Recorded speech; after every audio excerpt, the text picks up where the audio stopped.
back, folks, to the Mel Wright Real Estate Show. It's episode 140. Folks, we got a new co-host who's going to be trying out to be my co-host for a few weeks. And then if I don't put him completely off, hopefully he will decide to become a semi-permanent feature of our show. And I've got the great pleasure of introducing Robert Newman of InboundREM. Like to introduce yourself to the audience, Robert? I'd love to. So thanks, John. I'm thrilled to be a part of the podcast, and I'm certain that you will probably fire me. So we'll make it about 190 times I've been fired in my career. But I'm thrilled to be joining you for a few weeks at a minimum, and I'm looking forward to meeting some interesting people and talking about online marketing and what they're doing with it and how it affects real estate. And I am the founder of my own real estate marketing company called Inbound Real Estate Marketing, as you mentioned. But my experience for the last 10 years has been managing and running sales teams for very well-established real estate technology companies that a lot of our listeners or your listeners will have known, like Agent Image or imFORZA. So, and I'm really looking forward to hearing how the audience or the people out there in the world kind of perceive real estate technology and what they're interested in asking in terms of questions, because I've never quite done this format before. So I'm really looking forward to this. It's going to be fun. Oh, that's great. As we said in last week's episode, Thomas has decided to go off and do his own thing. Like I said in last week's show, with Robert's help, I want to focus the show a lot more on real estate technology. Still have guests, but if we don't have a guest, I want to have a technology feast with Robert. So I don't think that would have been Thomas's cup of tea. So, but we partied company quite friendly, and so let's get started on our feast, Robert. Sure. So basically, how do you see the landscape of real estate online marketing at the present moment? You know, there's a few players that we've all heard of. You know, you've blogged extensively. I can't talk this morning, God knows. Extensively about. And that's different from every other morning out. No, I'm just kidding. All right. Yes. Depends how much coffee I've had. Fair enough. Tea in the morning, coffee in the afternoon.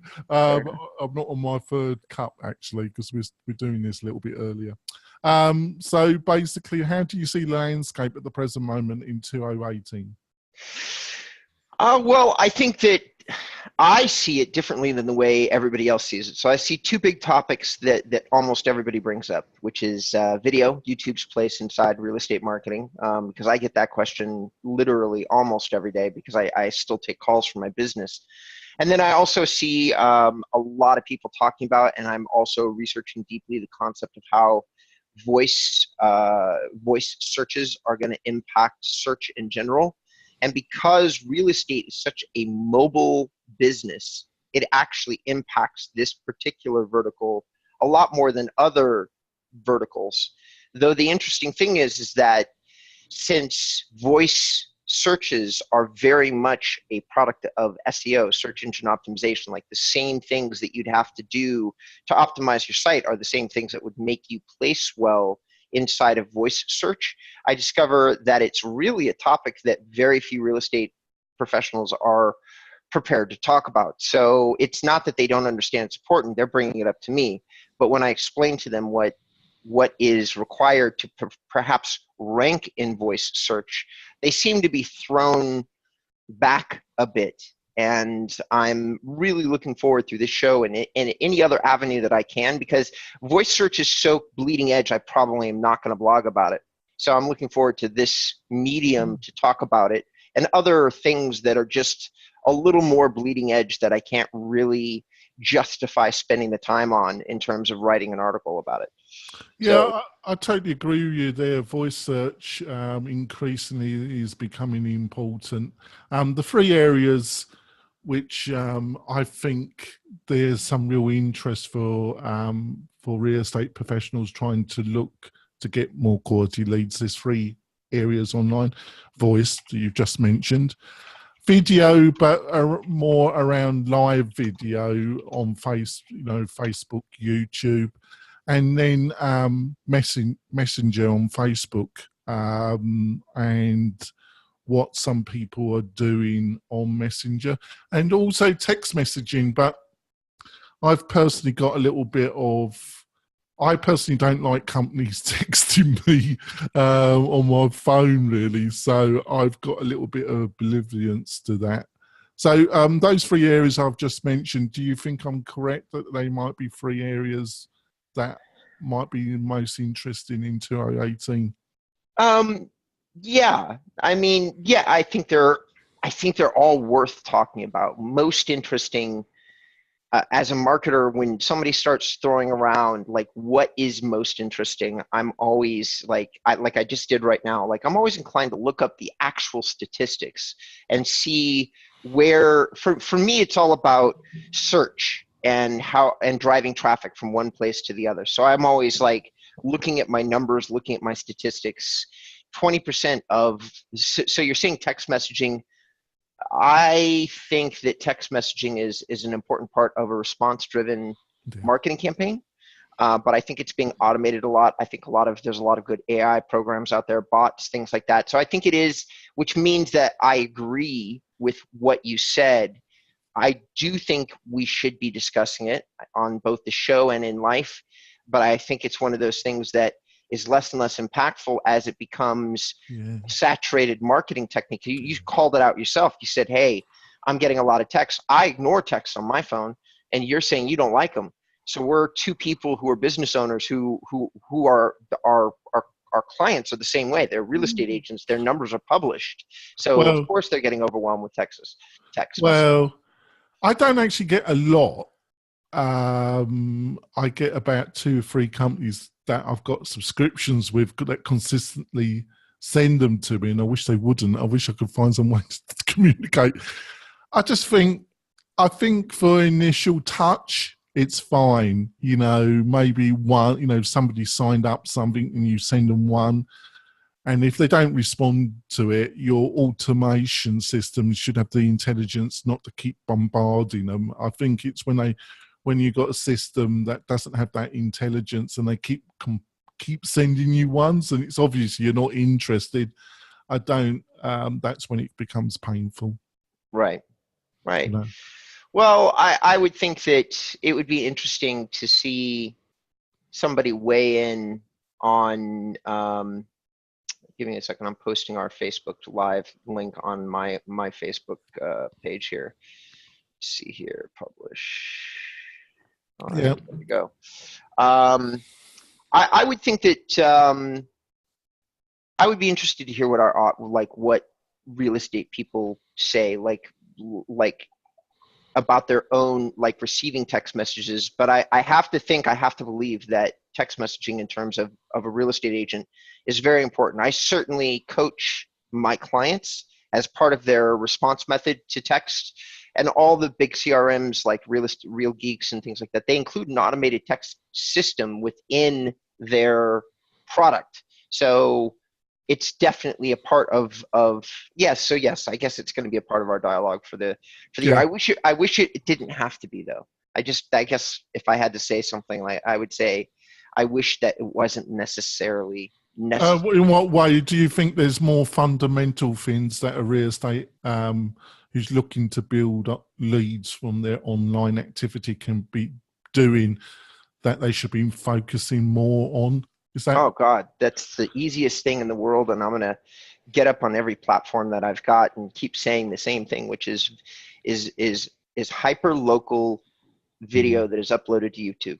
That's what I'm gonna keep saying. And honestly, what we're doing right now, like a great way to like sourcing video, like how you utilize video is going to be unbelievably important. I had a conversation with Christoph Chu, who's one of the nation's most influential real estate agents that's on social media. And he does a lot of 1-minute vignettes that he uploads to 16 different platforms, one of them being YouTube. But I think that idea, taking a phone camera for a real estate agent and then recording something brief, and then uploading it to their Facebook, to their Instagram, to their YouTube, I think it's insanely powerful, and I think everybody should be doing it. Yeah, I totally agree with you there at 100%. You know, hyperlocal, not, you know, your video, your blog posts. It's something that the real big players cannot compete with you because, you know, they just cannot for technical reasons. It just wouldn't be profitable to do it. The other area quickly I want to go through before we go for our break, and just want to see if you agree that I've been surprised with my journey with Melrite and with the real estate agents that have been my clients, is the amount of agents they've survived the first year. Mm-hmm. They're into their second year of their career as a real estate professional. You know, they've managed to survive that first terrible year in a way.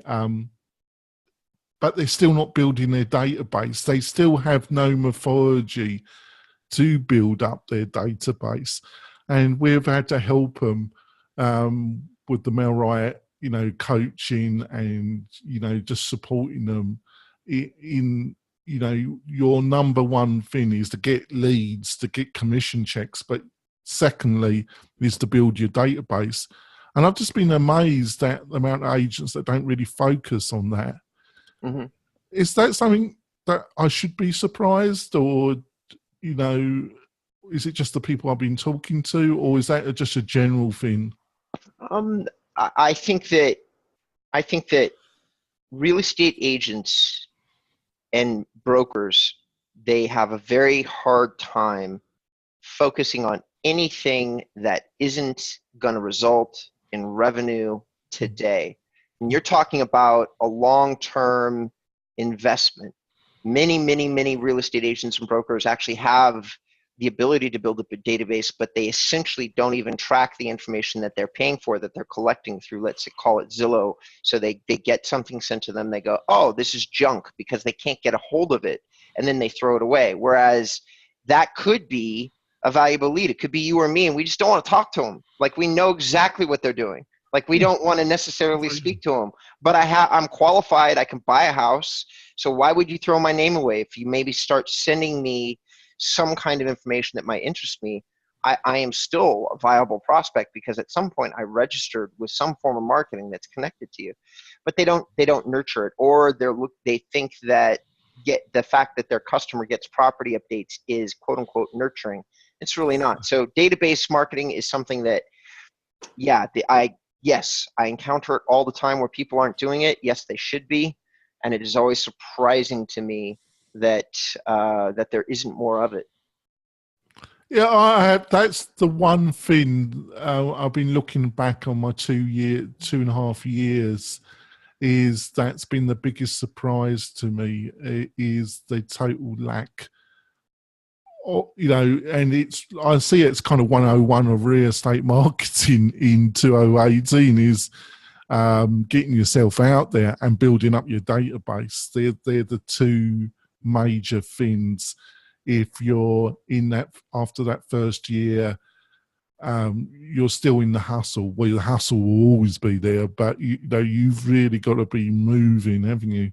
Yeah. No doubt about it. And I think it goes into the next number of years. I'm getting agents calling me that are in the business 2 or 3 years, and they don't even have a single consistent lead generation funnel set up. And that's the first step before you start worrying about what you do with your list. It's, how do I generate names for my list? And a lot of real estate agents and brokers, I would say upwards of 50% if I had to guess, don't even have a strategy to do that. So they're struggling with just figuring out how to get a name to start with. By the time that they get it, they then have to do something with it because they probably made an investment. They may have made 2 or 3 bad investments. So it can, in many cases, I think it's pure exhaustion. It's like, oh my God, am I not at the digital marketing finish line yet? That you mean there's more things I'm supposed to do? And then they get on the phone with somebody like you or me, and we're like, well, yeah, you should nurture that lead and then maybe set up an ISA that calls them a year after the lead has been generated on top of everything else, and they're just like, oh my goodness, they're overwhelmed is my opinion on a lot of these a lot of real estate professionals tend to get overwhelmed. But then again, it's just like any other profession. 20% of the profession does 80% of the business, and when you get a hold of one of those 20%, the conversation is completely different. They're like, yeah, I've got a database and I've got 3 different tools that I manage it with, and I've got somebody calling it, and I've got an assistant, and so on and so forth. Yeah, I totally agree with you. We're going to go for our break, folks. We're going to come back and we'll be having a introductory discussion with Robert, who's decided to become my co-host. We'll be back in a few moments, folks.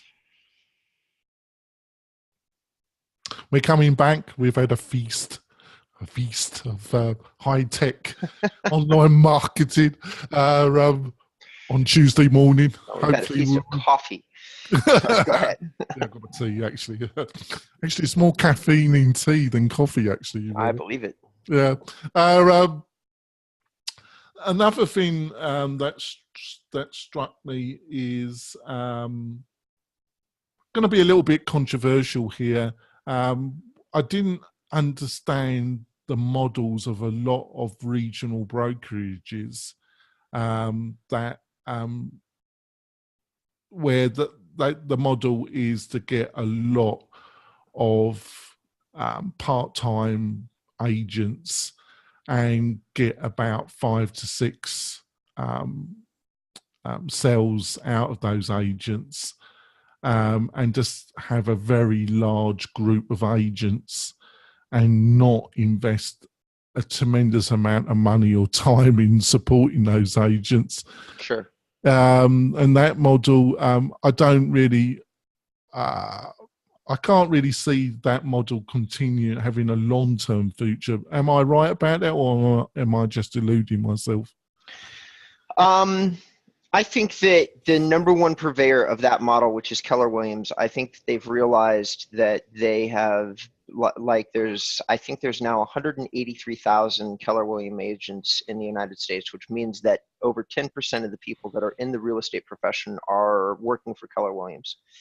And I was there at the Keller Williams reunion when Gary Keller was giving his speech to everybody, and they're behind on a lot of different things. Like, you'd think that with almost 200,000, 10% of the people inside the profession, that you would find just massive amounts, libraries and libraries of training material that they'd be providing these 200,000 agents. And there's not. There's some, but not much. So, and the stuff that's out there isn't really all that great. It's certainly not bleeding edge. So would I say that I think that I think Keller Williams is going away from that model, and I think that I know they are. I know that they're starting to change their tune about both technology and how they're supposed to be training agents and supporting agents. I think that I have to believe that while there's always money to be made by training them in classes and kicking them in the ass, that's not a great way to make money. That's the way multi-level marketing companies make money, and it's never a healthy way to build a long-term enterprise. And I think that the market would have to start telling people that. I believe that. Well, it's quite odd, really, because his book, I call it the Red Book. It's a little bit hammy now. I know it's been updated, but obviously I'm English, so it's rather kind of salesy. I've read it and I've listened to it multiple times on audiobook, but it's still if you adapt the basic philosophy of his book, I still think it's effective. So it's really quite strange that your comment on the internal training is not up to par, really, isn't it? I mean, and don't get me wrong, Gary Keller himself He's a is really smart guy. one of the most impressive people in all of real estate. Yeah. But he's gotten so big that I don't think that on the team level, it's really, they've got a position. It's called like the operating broker, the operating manager, and they've done this really brilliant job of breaking out every single thing that you're supposed to be doing inside of a brokerage into a particular role. But they don't have a national system in place for, let's say, the person that's supposed to be training all of those agents. And if there is a guidebook, they're not following it, because I do business with a lot of different Keller Williams brokerages, and they don't do business the same way or even close to it. No, I think that's a really good point, because the local office in my area, when it comes to technology, they're a little bit more advanced than some of the established regional brokerages. But what you're saying, it really varies from different offices, different areas. That's what you're saying, isn't it? Right. Yeah, that's great. You're frozen a little bit, but maybe you'll come back in a second. So is there? So basically, so we've had a go. We've had a go at the culture, the database. Is there any other areas that you think that agents are really struggling, Robert? Oh, he's frozen completely. He's frozen, folks. You might have to put up with me for a couple of minutes. Yeah. Can you hear me, Robert? He's frozen completely. Oh, goodness gracious. Right. Oh, he's gone. He's going to come back, folks. Hopefully he'll be back. But like I was saying, folks, it has surprised me how little support a lot of initial agents get from their brokerage around technology and about online marketing and about building their database. Hopefully that's changing, though, because I don't think it needs enormous investment. I just think agents need to be aware of it. Hopefully Robert will be returning. Otherwise, I think I will end this podcast. You can always have technical problems, folks, with a live podcast, but there we go. But I'll keep going. What I would also like from you that are listening to this podcast is for you to contact us and tell us the kind of online marketing areas where you would like us to cover. You know, it's like I say, we've touched messaging, texting, lead generation online. These are the areas that I would like to mostly cover. But if there's other areas, you know, we also hope to get some power agents on the show. Oh, he's back. He's coming back. He's returned. He's returned. Sorry about that. No. I did something that may have been a little bit silly. I tried to. Never mind. I'm still resetting. I'm resetting up my system, and I tried to change the way that my displays were set up so that I could have a better. Anyway, my system froze. I'm really sorry. No, it's no problem. Technology, folks. You guys either love it or hate it. Right. Right. So I was rabbiting on, Robert. I was blabbing about some of the areas. So just to finish off, what over the coming weeks, what are some of the areas that you would really like us to cover, Robert? Well, I mean, honestly, it's going to be like, I'm fascinated today. We're going to be talking to somebody who gets people on podcasts, and I'd love to hear how they feel about that strategy. So I really would kind of like to dive into whatever it is that our guests are doing, and then maybe kind of apply it to some of my thoughts about about SEO or online marketing. And really, I mean, if there's a general theme that I would like to say, I mean, I'd like to be honest with everybody. Doing this kind of podcast, it's new for me, and it's part of content marketing.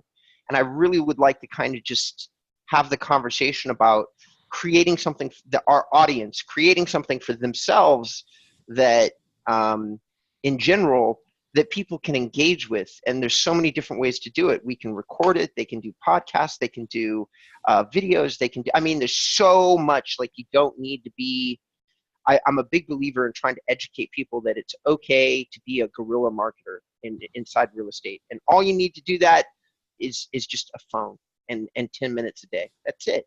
And if there's a message that I'd like to kind of consistently see throughout all of our conversations in terms of our listeners, it's I'd like to kind of keep hitting that home, because you asked me the question, like, gee, how do real estate agents market themselves? You know what? Start with Facebook Live. Start with talking to the people that are in their friend circles, but make sure that you're finding something that's interesting to those people. Like, if you get a chance to go on there's these things out here in LA where I'm at called car caravans, and they do these ones in Beverly Hills as an example. And they have these days in which all these really big mansions open up their doors so that real estate agents, luxury brokers can go and they can kind of tour these homes. And there are none of those guys, except for Christoph, that take their phones in and turn them on so that the world can see these homes that are, I mean, you and I, we will probably never, maybe not, who knows, but most people will never get a chance to actually buy a home, let alone set foot inside it. So going through and talking about it, or hearing what the history of the home is, or why that particular person is selling it, or why that family is selling it, or the trust is selling it, I just think it's interesting. And if you engage your audience, you build a relationship with them, which for any real estate agent is going to be a good idea. Long term, if I can build a relationship with my 500 friends and family, that's going to do good for me, no matter what. Right. I think that's a good way to end this introduction, really. I totally agreed with that. So I think we've had a good start, actually, because I've agreed with almost everything you said, Robert. I'll come up with something you can't agree with. There we go. So to wrap up the show, how can people contact you and find out more about you, Robert? Honestly, I know that these platforms are designed to promote ourselves, but honestly, John, like my logo's up here, Inbound, just Google InboundREM and you can find me in 100 different places, like in terms of my website.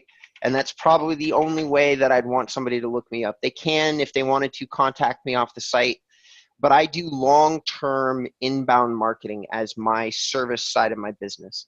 And that is not for most real estate agents. So for the handful of people that are looking for a long-term solution they own, my website will sell itself. It really does. Because I'm the only game in town. There's nobody else you can turn to. So just go to my website, check it out, see if there's something on there that might help you. That's great. And you want to get hold of MailRite, it's really simple, folks. Or get hold of me, go to the MailRite website. We've got some great blogs and we've got some great information up on there.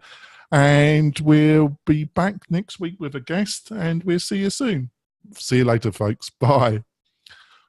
Well, we've got to get off this because Courtney's up. So I'm going to close this and then use the other link, right? Right. Okay. So, now I may have misunderstood. Are we